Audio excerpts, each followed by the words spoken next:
Hello students, today we are going to continue with our chemical equilibrium, ionic equilibrium part. Now let's just revise what we have done last lecture. In last lecture I have introduced you with the term ionic equilibrium. For that we have done with what is meant by electrolytes, what is meant by non-electrolytes. Then electrolytes we have further classified as strong electrolytes and weak electrolytes. Then we have seen three different theories so as to define acids and bases. The theories were Arrhenius theory, Bronsted-Lawrence theory and Lewis theory. After that, the next thing what we are going to start today is classification of acids and bases on the extent of dissociation. That is, till what level do they dissociate? Based on that, we will classify our acids and bases. The first we classify them as strong acids and strong bases. This comes under the category of strong electrolytes. As the name says strong, means strong acids and strong bases are almost completely dissociated in water. If you remember, this is the same word which we have used for our strong electrolytes. So they almost completely dissociate in water. Then we call those acids and bases as strong acids and strong bases.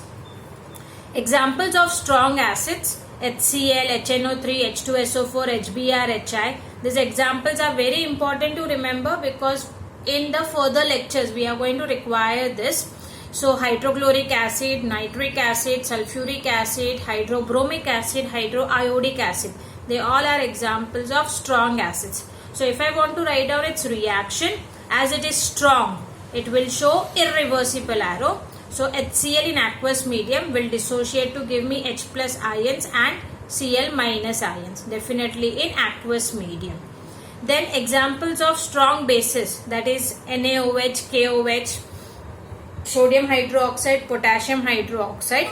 So again, when I write down their reaction of dissociation, I will be representing it with irreversible arrows. So NaOH in aqueous medium will dissociate to give me Na plus ion plus OH minus ion.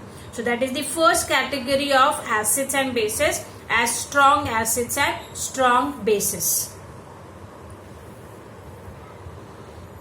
Then the second classification of acids and bases will be weak acids and weak bases. As the name suggests, weak means they are partially dissociated in water. Because they dissociate partially, we call them as weak acids and weak bases. So we can say that they are nothing but weak electrolytes.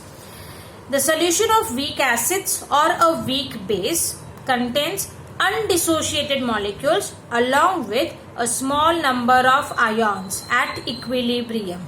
Means the reaction will comprise both the components, that is the dissociated ions and undissociated molecules. Examples of weak acid: acetic acid, formic acid, hydrofluoric acid, hydrogen sulfide. These are examples of weak acids. So when I show any of its dissociation, the important point is it will be shown with a reversible arrow. So when formic acid in aqueous medium dissociate, it will form formate ion, that is HCOO minus, plus hydrogen ion, that is H plus ions. Similarly, let us take example of weak base.